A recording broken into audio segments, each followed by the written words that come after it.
I'm just a little delivery boy.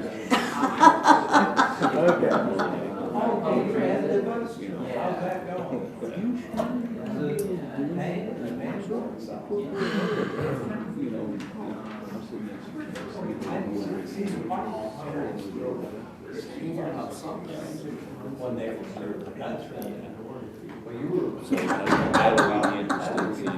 Again, it's gonna be, does anybody really know what their job is? I don't know if they have to pay for the van.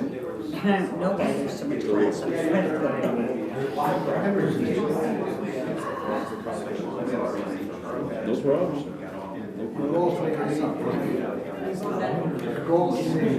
He's a big fan.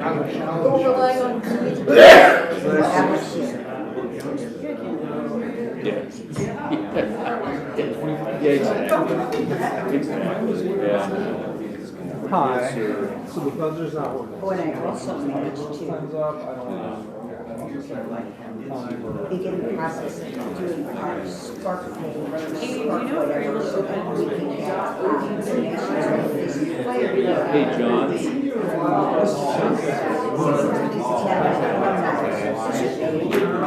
So I was so busy today, I did not make it. I did not film it. Well, I was so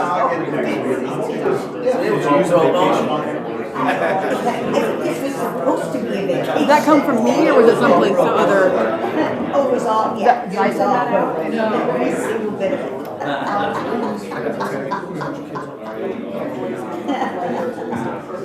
Oh, my gosh.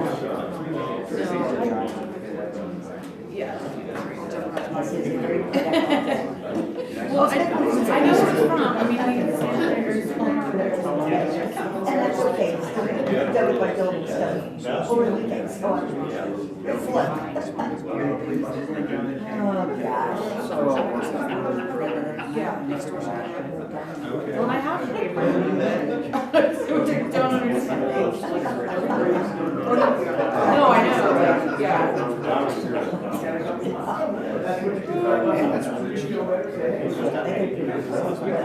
How are you? I've had a crazy day, but it's good. It's all good. If you're subbing at Park. Oh, good, good. Excellent.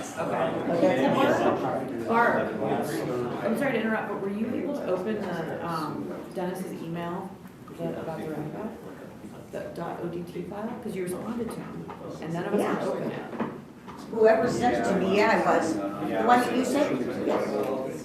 I opened it.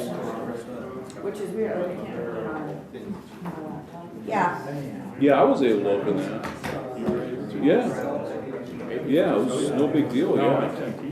I said maybe it's just you. Yes. No, it was, yeah, it was, No, no, I mean, I clicked right on it, it opened up as, I don't know what it opened up as, but it opened up, and at that point, It says work out. yeah, I don't know. Yeah, I had no issue with it, so, not really.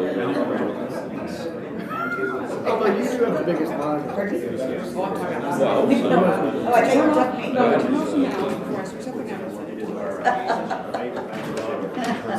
Try to take up too much real estate. Yeah, I had to download it.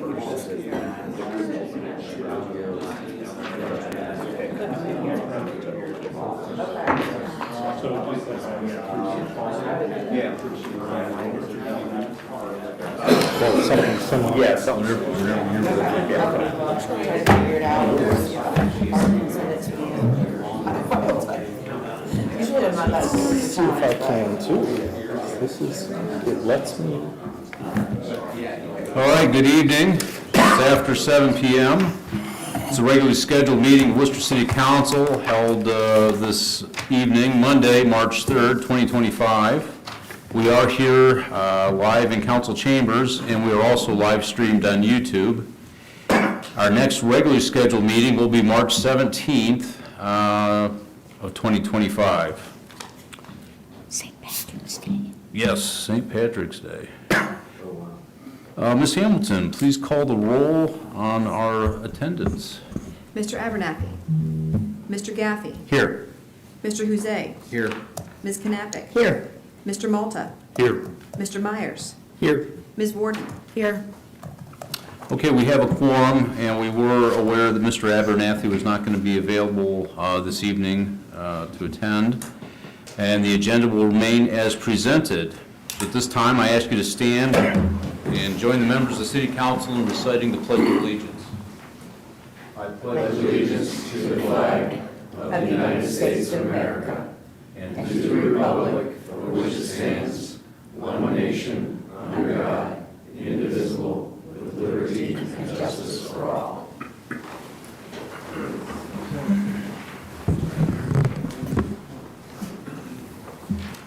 All right.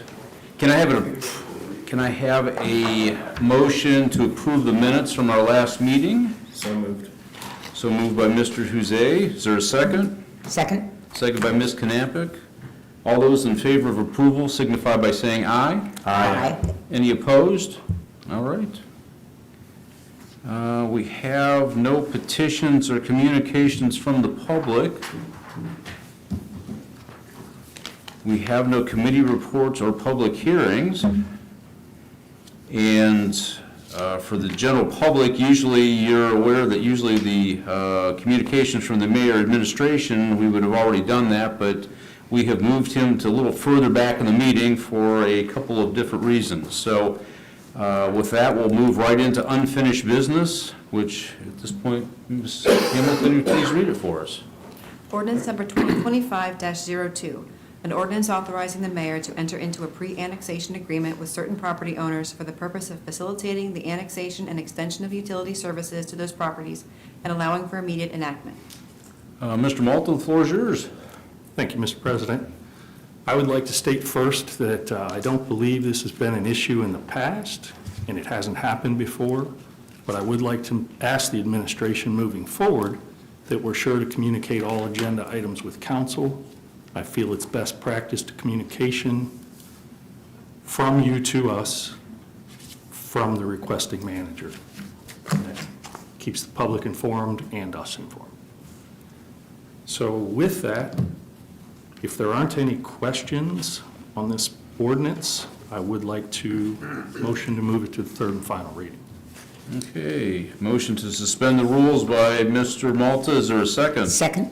Second by Ms. Knappich. Ms. Hamilton, you please call the roll on the suspension of the rules. Mr. Malta? Yes. Ms. Warden? Yes. Ms. Knappich? Yes. Mr. Gaffey? Yes. Mr. Myers? So if I say no, I can have Mr. Long come back again? No, you might be outvoted. Yes, yes. Mr. Huzay. We could just invite him. Okay. So with that, do you have a Motion to adopt. motion to adopt by Mr. Malta? Is there a Second. second? Second by Mr. Myers. Ms. Hamilton, please call the roll on the adoption. Mr. Malta? Yes. Ms. Warden? Yes. Ms. Knappich? Yes. Mr. Gaffey? Yes. Mr. Myers? Yes. Mr. Huzay? Yes. Okay, motion is approved. You're all set. Thank you. Sorry to make you. But you're welcome to come back anytime. Scott, I can come back for pleasure. Yeah. Just come back St. Patrick's Day. St. Patrick's Day would be a good day to come back. Well, especially if Scott's on the I'll hot invite you. Later. Thanks. seat. Thank you, everybody. You bet. Thanks very much for being here. All right, next item is new business, which we have none. So we'll move right into the next portion, which is communications from the mayor administration. So, Mr. Mayor, the floor is yours. Thank you, Mr. President. If it please council, I'll do this in two parts. The first is my traditional comments, and then I'll go move into the more formal state of the city. First of all, as council is already aware, last Tuesday, Chief Fisher was flown to OSU Medical Center after having an aneurysm. He was in serious condition for quite a while, and the first 24 hours were a very anxious time for all of us. Last Wednesday, Matt had a surgical procedure to treat the aneurysm and has been making progress since then. As Assistant Chief Rotolo has described it, Chief Fisher is having small victories every day, and for that we can all be thankful. That being said, he has a long road to go in his recovery. But I feel confident in saying that Matt will see this as just another challenge to be met and will pursue his recovery with the dedication and passion with which we are all familiar. Chief Fisher's family has been with him throughout this ordeal, and in addition to Matt himself. We need to keep them in our prayers. There's been an outpouring of support from the community, and Matt's wife is very appreciative of that. Of course, as Scott has pointed out, Chief Fisher is going to be very uncomfortable with all the attention he is receiving over the last week and for the weeks to come, but he is just going to have to learn to live with that because there's no way around that at this point. And I don't think anybody's going to apologize for that either. We've had a lot of people asking how they can help, and I apologize. I'm just chugging down cough drops, and not as a sign of disrespect, but because I don't want to hack over everybody. But we've had a lot of people asking how they can help. Scott's wife is working on organizing that effort, and I expect that we'll have something to share on that front this week. Special mention needs to be made of the work done by Scott and the other members of the Worcester Police Department over the course of the last week. In addition to taking on Matt's responsibilities, Scott and his wife have made numerous trips to Columbus to support Matt and his family, and this has certainly taken an emotional toll on everyone involved. I want council and the community to know that Joel has been working with Scott and the rest of the Worcester Police Department for the continuation of operation in Matt's absence. Safety services will continue without interruption while we support Matt and his family in their recovery. So, Scott's here, and again, thanks for all he's done, both personally and in his professional role over the course of the last week. So, going on to more typical run-of-the-mill business. Joel is out sick, as you know, and he sent out a report last Friday. I don't know that there's anything in there that you might have questions on, but Phil's happy to try to answer those if you do. As far as the activity of the last 2 weeks, on the 19th, we had the bi-monthly managers meeting in these offices with all the city managers. That same day at the end of the business day, Wayne Economic Development Council put together a tour of the new Triway facilities, and they included the Main Street and Chamber of Commerce boards as that tour. And again, I participated, and the more I see it, the more impressed I am with that facility. On the 20th, we had the first of this year's quarterly meetings with Wayne County Commissioners, and that was really the first time that we had to go over with them in detail the drawings of the peanut, which we had shared with council just previously. Before that, we had shared with them a general concept plan, but they're still on board with what we are proposing. On the 21st, we had Fiesta Friday at Freelander Chalet, which is our employee recognition luncheon, and I know a number of council members were able to attend and appreciate you doing that. On the 24th, I did the State of the City presentation that you're about to enjoy here for Rotary.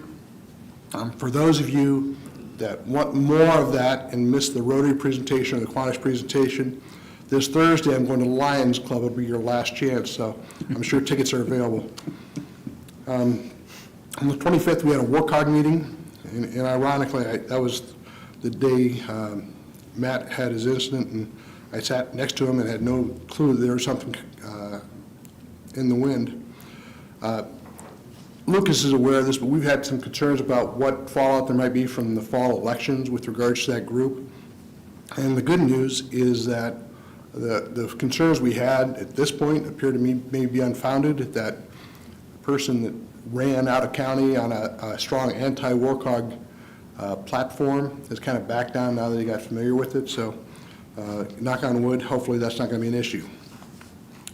Last Wednesday, the hospital had their monthly board meeting, and their board unanimously passed a resolution requesting that the city move forward with plans for what we've kind of been known as the kidney roundabout, which would be at Bell, Cleveland Road, and Elm Street, as well as the intersections coming off the hospital parking lot. Again, that's well down the road. We talk about the peanut as being 2027. That would be even beyond that, so we're in the very, very preliminary stages of that. But it's an item for future discussion is, at what point does council get involved in that? Right now it's too soon because there's nothing to tell you other than what you've pretty much heard all the details about the kidney at this point that is there. And then the 27th, the Chamber of Commerce dinner. I know a number of you were there at that event. Always a nice event, and especially nice when some of our own get recognized. Last year we had Ashley Realhart get recognized. This year Tony Lemons was recognized. He won the Leadership Wooster Distinguished Alumni Award. And then this morning, the Health District Advisory Board met at the county building, and I attended, and I brought back for you their handout from that meeting that's got a lot of fun facts about the state of health in Wayne County. One thing I had looking ahead, in addition to the Lions Club meeting, on the 11th, we're swearing in new police officers. I know some of you have gone to that event in the past. I assume you're certainly welcome to attend this one, and Amy, I don't know if that's on your agenda, but make sure we get invitations out to council and make sure that that happens. But I'm not sure the time, but it's on the 11th in the afternoon. Two final things I wanted to share. During the course of the last 2 weeks, I had 2 interactions with elected officials from other communities that I thought were worth passing along. The first was with a newly elected official from a county seat in a neighboring county who grew up in Worcester and happened to graduate from Worcester High School just a few years behind me. He was in town and had nothing but positive things to say about our community, and we were really talking about how they could adopt some of the programs we've had in the community in their, I don't want to name the community, but they thought it would help in where they're at. The second thing, we had a meeting with a group from Millersburg, and they are dealing with some issues that Worcester has faced in the past, most notably a mobile home park that's causing them all kinds of headaches with unpaid water bills. And they came to the city building for a meeting with Jonathan to review how we'd handled that issue and some other in the past. And again, they are very appreciative of Jonathan's expertise and with our willingness to share that expertise with them. So, again, we're not only is there a reason for us to be proud of the work that we're doing, but other communities are recognizing that as well. So, with that, I will now move to the formal state of the city. And I want to apologize in advance to this. To some extent, I'll be speaking a little bit beneath you, but you got to remember that this is the presentation that goes up on the website. So I'm talking to people that haven't sat through all this stuff for the last year. And the second piece I would say is that to the extent I'm repetitive of things we've said before, I don't know that that's necessarily a bad sign. I think we're fairly consistent in our message about what the goals of our administration are and what we're trying to do move forward.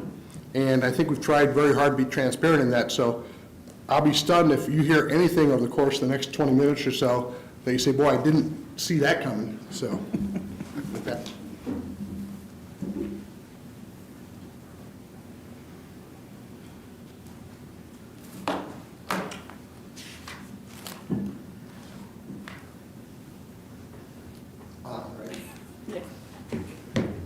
Amy assured me that I couldn't screw this up. We'll see. So first of all, let's talk a little bit about 2024 in review. For starters, we had 19 major projects awarded in the year, almost all of which were in the pipeline before I took office. And for many of you on council were in the pipeline before you took office as well. Among the major projects completed were Fire Station Number 1, which I believe to be a facility worthy of our firefighters. I'm not sure I can say that about the facility replaced. 6 new pickleball courts were built in Christmas Front Park, thanks to a generous donation from the Jack Miller family. We completed the Oak Hill and the Milltown improvements. This included the roundabouts at Oak Hill and Oldman and Oak Hill and Milltown. I will acknowledge that the neighbors adjacent to that property had to put up with a lot of inconvenience during the period of construction. But since it's open, I've had some of those same neighbors come up to me and tell me how great the intersections are. And as a practical matter, all I've heard are compliments, except for some people who are opposed to roundabouts just as a matter of principle. And they're out there. We also completed the streetscape on West Oakley Street and completed the Butterfly Alley project, which is the first project towards our proposed Arts District development. This is the part that gets repetitive because even when I campaigned 2 years ago, these were the things I was talking about. These are the things that were part of last year's presentation. These are probably going to be the things that are part of next year's presentation. And again, no apologies for that. These aren't things we're going to knock off right away that you can check off and say done. These are things we're going to keep hammering at. The first is strategic and intentional growth. The second is to facilitate housing development. I get questions from the community at times, and you probably all do as well. when is the city going to build some housing for, for lower income, economically disadvantaged? And, the reality is we don't build housing. What we can do is create situations that encourage private development for housing. And finally, promote economic prosperity, especially in older residential neighborhoods. The last two might seem to be variations on the same theme when it comes to housing, and to an extent that is true. But the first is looking at housing from the perspective of employers, homeowners, and those seeking to become homeowners. We want to increase the availability of housing, which in turn should make it more affordable. The last one is looking at housing from a neighborhood and community standpoint. We have areas in the city of Worcester where property values are not keeping up with inflation. That is a recipe for disaster in those areas, and really for the larger community as a whole.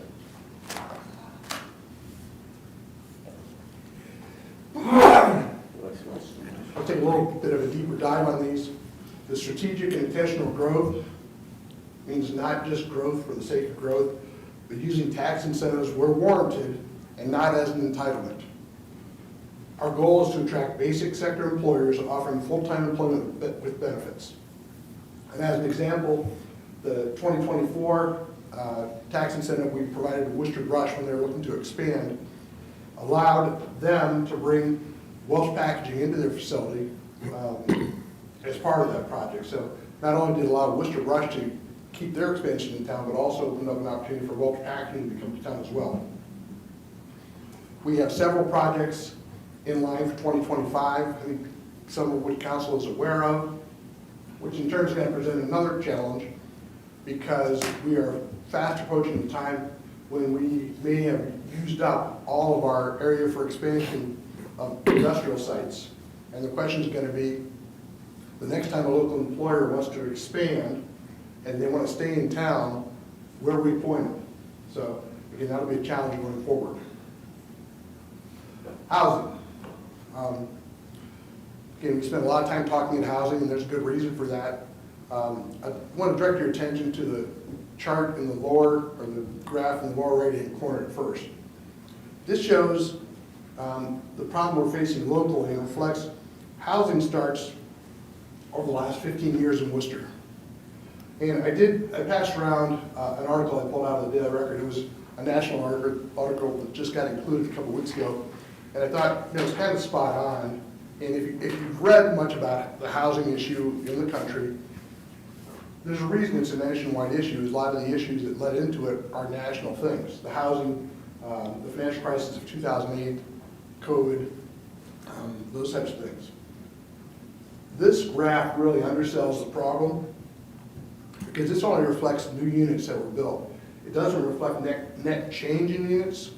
So every year during that period, we have houses going out of service. Probably every week or every month, you have a house there's a fire, or it's just demoed because it can't be kept up. So this, again, doesn't show the net change in housing, just shows the increase in housing units. The other thing that plays into this, because it doesn't get talked about much, is 50 years ago, the average household size in Worcester, and this is consistent around the country, was over three people per household. We're now down, I think the last census figure was 2.14 people per household in Worcester. So just to simplify the math, if you say, okay, with 30,000 people, 3 people a household means you need 10,000 units. If you change that number to 2 people a household, you're looking at 15,000 units. We haven't built, when that number went from 3 to 2, we did not build 5,000 new units. So that's a little bit of it in a nutshell. We do think we're finally getting some traction on this problem though, with 342 units built or under construction, 181 units approved to start construction, and roughly 400 units proposed for development. And that doesn't count in the orange areas, which are just targeted as or identified as areas that are possible for future development with utilities available, which again, the availability of utilities is one of the things that's crucial to making housing a realistic option for those areas. And it's one of the things that really opened up that area around the TIF up on Oak Hill.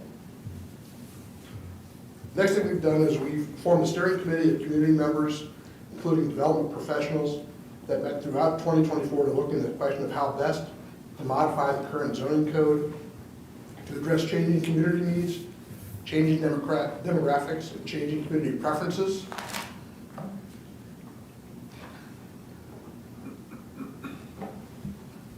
And we expect that committee to, and I know some of the council members are on that committee, to come through with a proposal in the next few months that will go to Planning Commission first for review and eventually to council.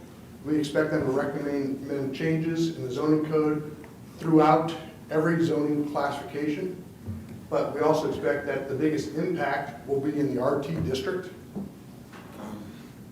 And for those of you that have not had a chance to do it, Joel did a podcast a week or 2 weeks ago that's up now, and he does a good job of going into depth on this. I'll just refer you to that and recommend it to you because he talks quite a bit about some of the challenges that our older neighborhoods are facing with the deteriorating housing stock. But these older neighborhoods are areas where we actually saw property values decrease in some cases in the last decade, where everywhere else property values were seeing kind of historic rises. So that may seem like a good good thing when the tax bills come out, but overall it is not a good thing. Because of the topography, Wooster was always going to grow north and east, and that's certainly been the case from the very beginning. But this has been exacerbated in the last few decades due to a reduction in available housing units and population in the southern part of town. As a result, we've seen a hollowing out of some of these older residential neighborhoods, and way too much of the housing in some of those older neighborhoods is considered housing of last resort. And again, that is, there needs to be housing of last resort. Having it concentrated in certain neighborhoods is not a good thing. So this brings me to the Cornerstone question. And again, I know this group is familiar with what's going on at Cornerstone and what could be going on with Cornerstone. I am firmly of the belief that Cornerstone operating as a neighborhood school has helped contribute to this problem. And I commend the Wooster City School District and the Board of Education for taking the steps to no longer make Cornerstone a neighborhood school. If you're familiar with the bond issue, if the bond issue passes, they will move off that site entirely in about 2028, 2029, I believe. If it fails, Cornerstone will then no longer be a neighborhood school, but will be a district-wide grade 3, grade 4 building. In either case, that is going to help serve the Cornerstone community. For starters, it will help the families that are in that neighborhood. The last state report card shows Cornerstone having a 77.6% economically disadvantaged population, which is a 9% leap from the previous year. This is over 20% higher than any other school in the Wooster District, and over 25% higher than any other school building in the county. This isn't a new issue in Wooster. We faced this before. At the time the Lincoln Way building was closed, they had an economically disadvantaged rate of over 90%. And again, the reason I think this is a problem is that the academic research is conclusive that a student coming out of poverty has a better chance of academic success if he or she is mainstreamed with the general school population. So that's why I'm a big proponent of the grade level school buildings, which is what you see districts moving towards. In addition, this change is going to help the neighborhoods themselves that are currently served by Cornerstone. Again, I think everybody knows that Cornerstone is the oldest building in use in our district. It's probably closing into one of the older buildings in Houston State. For what it's worth, if you're keeping score at home, I think Wooster now has not only the oldest building in the county, but the second oldest, the third oldest, the fourth oldest, fifth oldest, and the sixth oldest. So you get the picture. But currently, having that sort of neighborhood school has a negative impact on the residential property values in that area. It indirectly threatens the commercial property values. And having the school with the highest percentage of students living in poverty at the south end of town really accelerates the transfer of students, either families and students north and east, and also has the highest transfer rate in the district to either other schools within the district, to other public schools in other districts, or to private schools. So going back, if the bond issue should pass, at that point, and when the school is ready to move off of that, and that'll take several years to happen, the north part of that property, which is largely vacant, will revert to the city of Worcester because that was the terms under which the property was transferred from the city to the school, 75 years or so ago. The schools will still own the south part of the property, which has the buildings on it.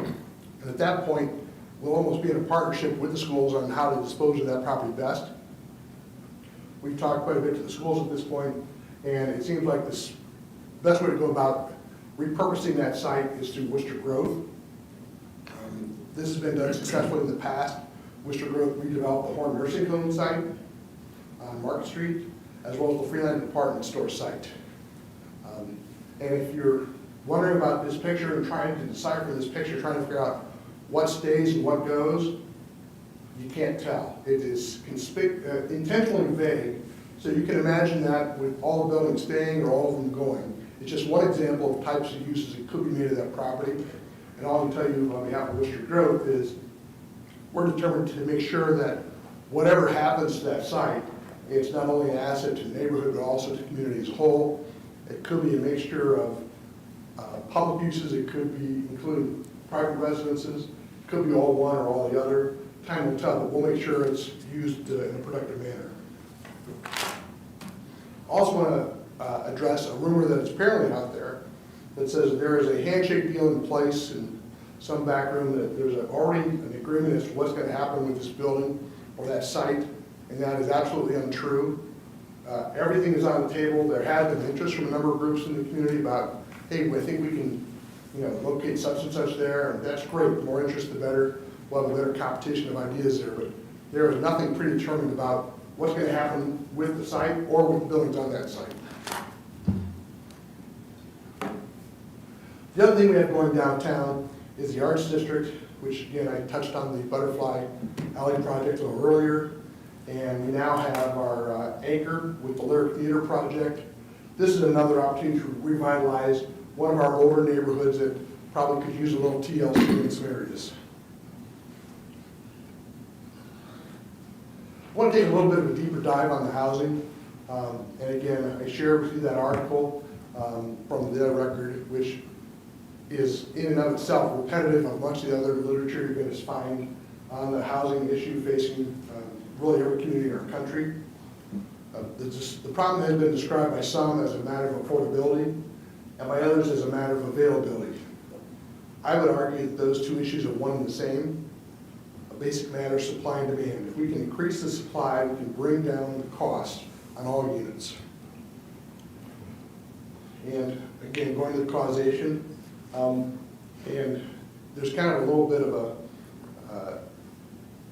enigma here because, statewide and countywide, our projections for population are pretty flat. In fact, the Ohio Department of Development has Wayne County's population falling by 8% over the next 25 years, which we'll see. But what we do know is that baby boomers, of which I'm a proud member, are much to blame for this. We're determined to live forever. Many of us have decided we don't want to work forever, but we're not going to give up our houses. And that's really adds to this. But we also want lots of health care. So as a group, we're now in the process of simultaneously disrupting the housing market, the workforce, and the healthcare industry. We've also touched on the changing demographics. Not too long ago, certainly within my lifetime, the average house, there were about 50% of the households in Worcester had children. That number is now down to under 25%. The 2008 financial crisis was mentioned, COVID, broken immigration system, which greatly affects the workforce, not only in construction, but also agriculture.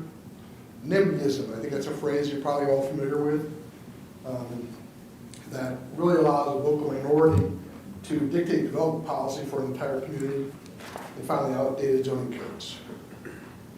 Our solution involves a two-pronged approach. We want to revitalize existing residential neighborhoods using revisions to the zoning code to encourage investment in older neighborhoods. Again, this is going to reflect changing community demographics, changing consumer demand, aging housing stock, and a note on that, according to Jonathan's last report, 17% of our housing dates to 1939 or earlier. So it's closing in on us. Century homes, which used to be a big thing, and now is going to be increasingly common as we go forward. And finally, an existing zoning code that actually disincentivizes investment in older residential neighborhoods. The other piece is strategic growth around the edges of the city. This requires annexation. Again, we've always annexed only on a voluntary basis. I would think the exception would probably be going back to the 80s with the Madisonburg annexation. I think some of the people brought in on that came in kicking and screaming, but beyond that, in recent years, it's always been a voluntary matter. And again, for those, and you'll hear this, that preach farmland preservation, annexation is the way to make that happen.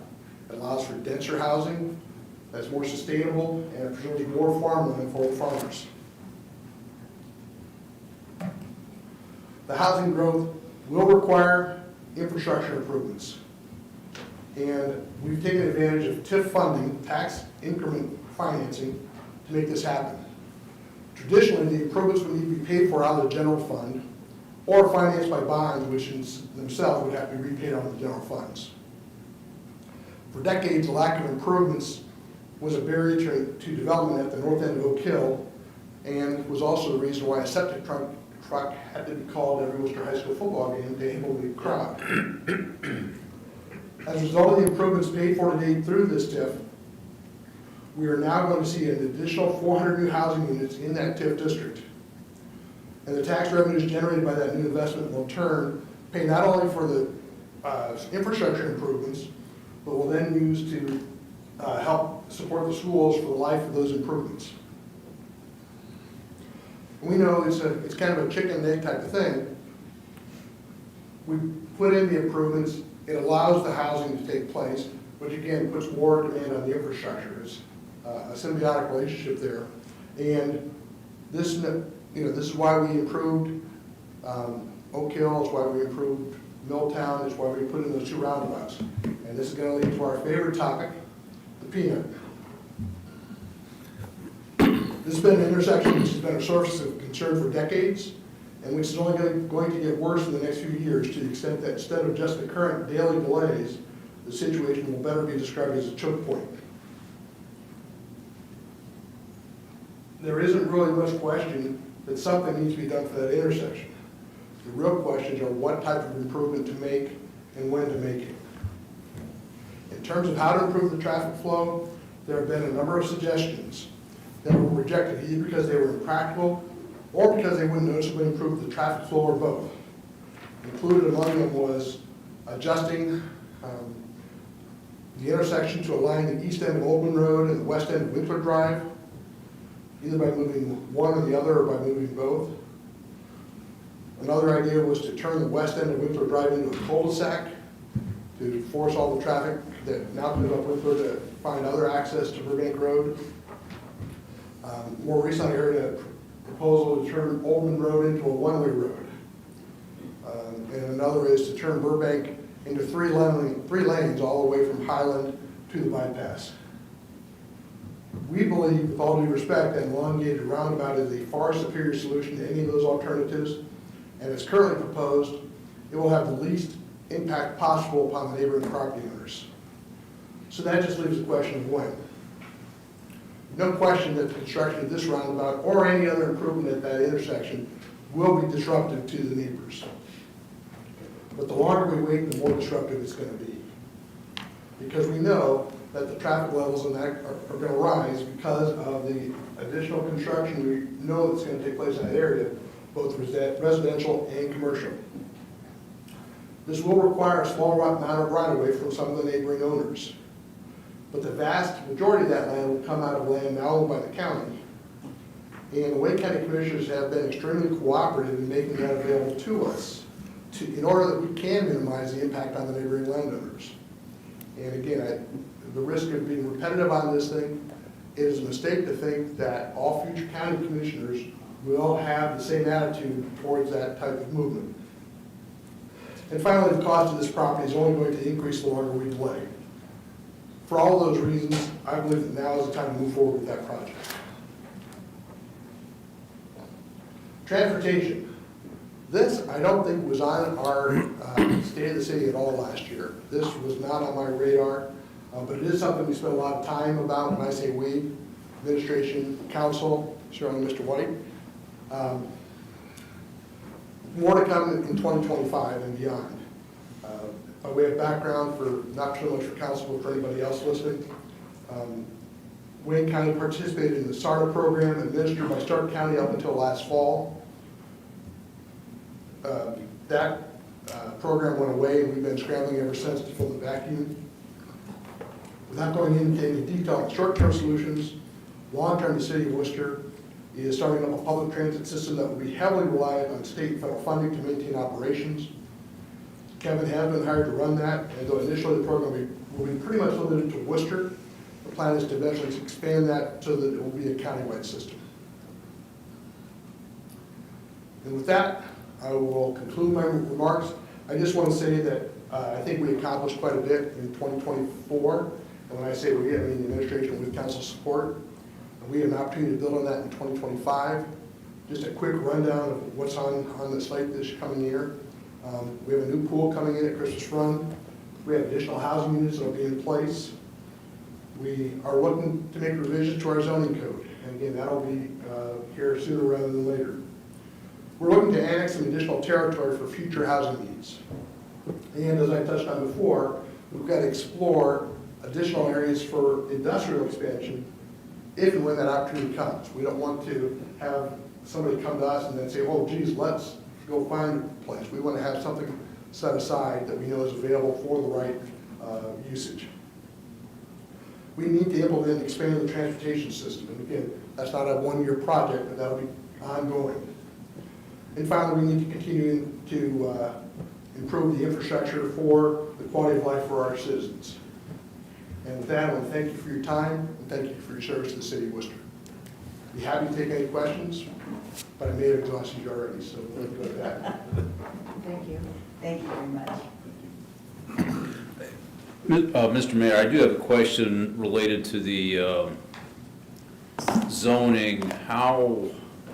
I know one of the things that's come up recently, matter of fact, in the legislation that we passed this evening, I know there was some discussion with the civil engineer on that site about a flag-shaped lot, which evidently seemed to, excuse the pun, flag some issues with zoning on that, which then seemed to draw a little bit of additional time. And so I'm just curious, is that an item that at this point is going to be dealt with this new code?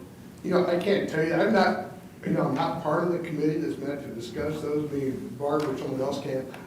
That's not one of the hot button topics, I think, of the things that the zoning code was talking about. Oh, we have other button issues. Yeah, we do have hot button. I mean, there's a specific reason why I'm asking the question, because I know at this point there's potential on some housing that at this point is going to unfortunately lean heavy on flag-shaped lots, and so consequently, if this is going to be a no-go with planning, then it doesn't make any sense for that particular developer to spin their wheels if it's going to be something that is going to be cut off at the knees immediately. I know Joel and Vince have been working quite heavily. They're trying to compile this all into a single, and I'm not sure how much Phil's been involved in that either, excuse me, but they've been working on compiling all the proposals into a single package that we can bring to council for approval. I've not been involved in that process at all. I'm involved in the general concepts, but as far as details, I have no idea. Joel or Vince could answer that question for you. And of course, you know, we've talked about this before, whatever's in those changes are a request from the administration. It's a proposal. So council will ultimately decide. It'll go to planning commission. Planning commission is going to act on that and make a recommendation. But ultimately, it's council's legislation to adopt to decide, you know, whether flag lots are allowed or not. Right. Well, yeah, I just had to ask some questions because I didn't want you. It was a good question. I didn't want you to have to sit down without having at least one stupid question. I appreciate that. I appreciate that. But I will say, I absolutely will say that Vince, or I am sure Vince and Joe will Yeah. answer that. Thank you. Anyone else? What is the projected like timeline for when we'll be voting on that and receiving the materials? Do you have an idea? So Phil can jump in and say, but again, you'd have to factor in the planning commission review. So, I believe they finalized a lot of the comments with the consultant, and they're working on getting that next commission, steering committee, actually, what do I call it, steering committee Yeah. group together. And then once, if everything goes smoothly, then moving on to planning commission, then council after that, so.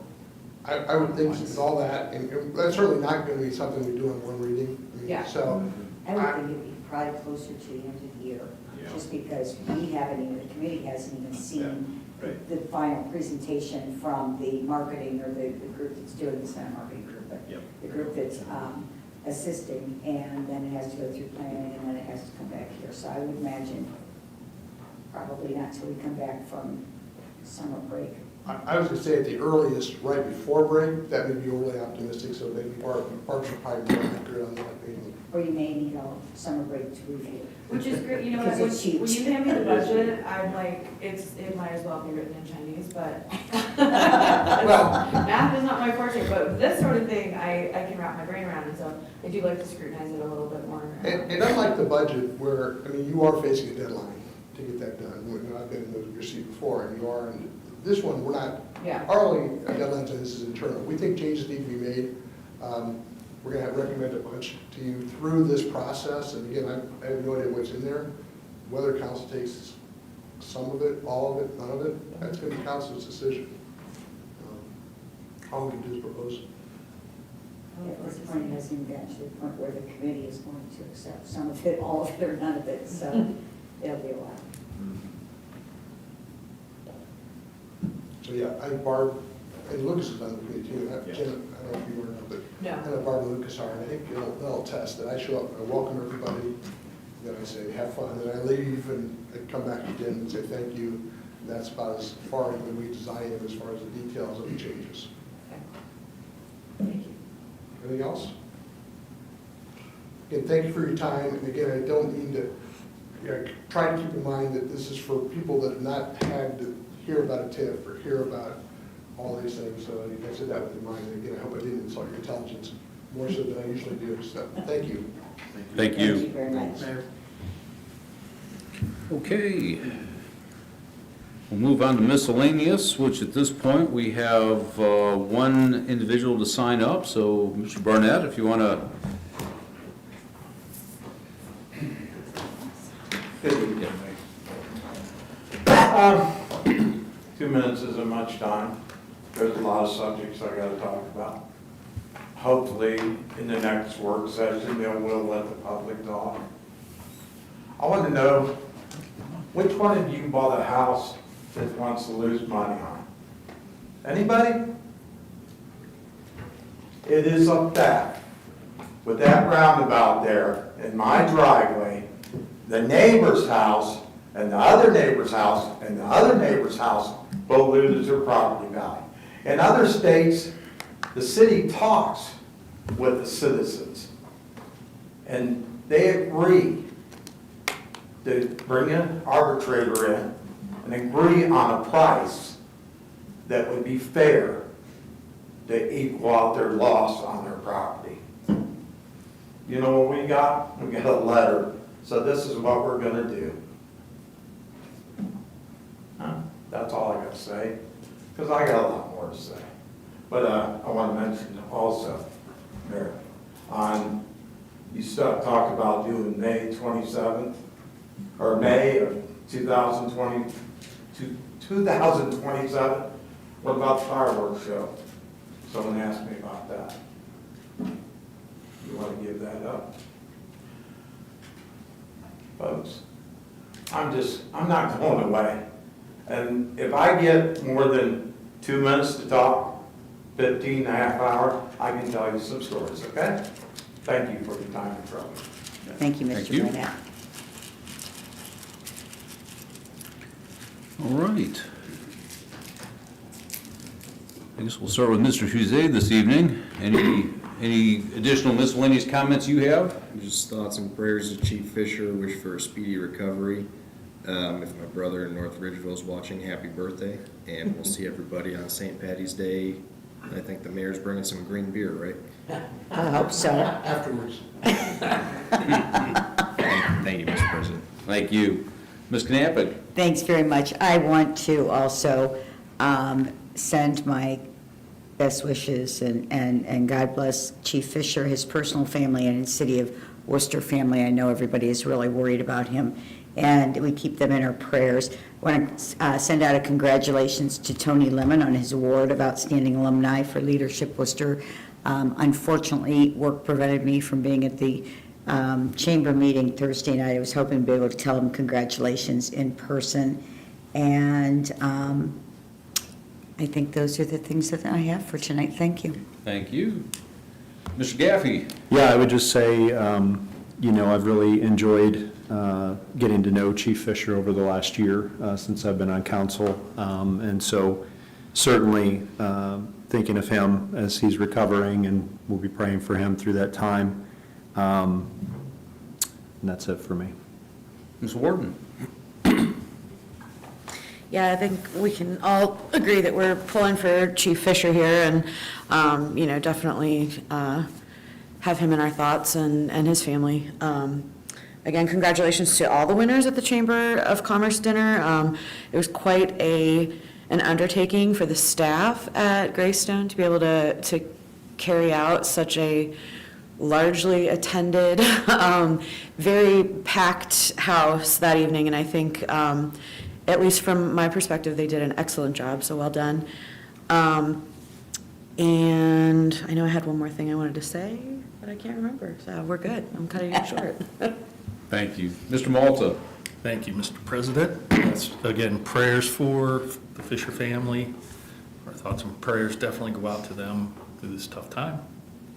A note that I will be absent next meeting due to a work commitment. And as always, thank you all for coming. We do appreciate it, and thank you all for watching. All right, thank you. Mr. Myers? Yeah, I just wish the best for Matt and his family going through this. It was quite a shock to see. I mean, this guy's works out every day, very healthy, and takes care of himself, and so quite a surprise. And certainly wish them the best. On a more positive note, whether you attended the chamber dinner or not, at the same location on April 3rd, the Counseling Center will be having a gala. Now, there will only be a few hundred people instead of 900 people, but they bring in some folks from Cleveland dueling pianos that are quite talented musicians. I really kind of poo-pooed it last year. I'm like, okay, I gotta go, so I went. It was a ball. It was a lot of fun. The guys are talented. It's just a lot of fun. So it is April 3rd. If you're interested, you could see me or reach out to the Counseling Center, but it should be a good time if you're interested in something to do in Worcester. I think that was it. Yes, motion to adjourn. All right. Second. Motion to adjourn, second. All in favor, signify by saying aye. Aye. We are adjourned. Thank you. We all to adjourn, and I said we all on the council, I did the motion, you did the motion to adjourn.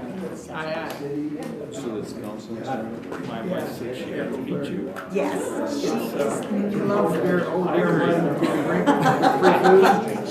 She really is. I was at Melrose. What, Thursday? Last week, yeah. Student liability, do that anymore. They're giving more money than they probably sell for anyway. And then I saw her name on it, I'm like, He's probably right. I did get someone $15,000 donated Ireland. Oh, my. Really? Yeah.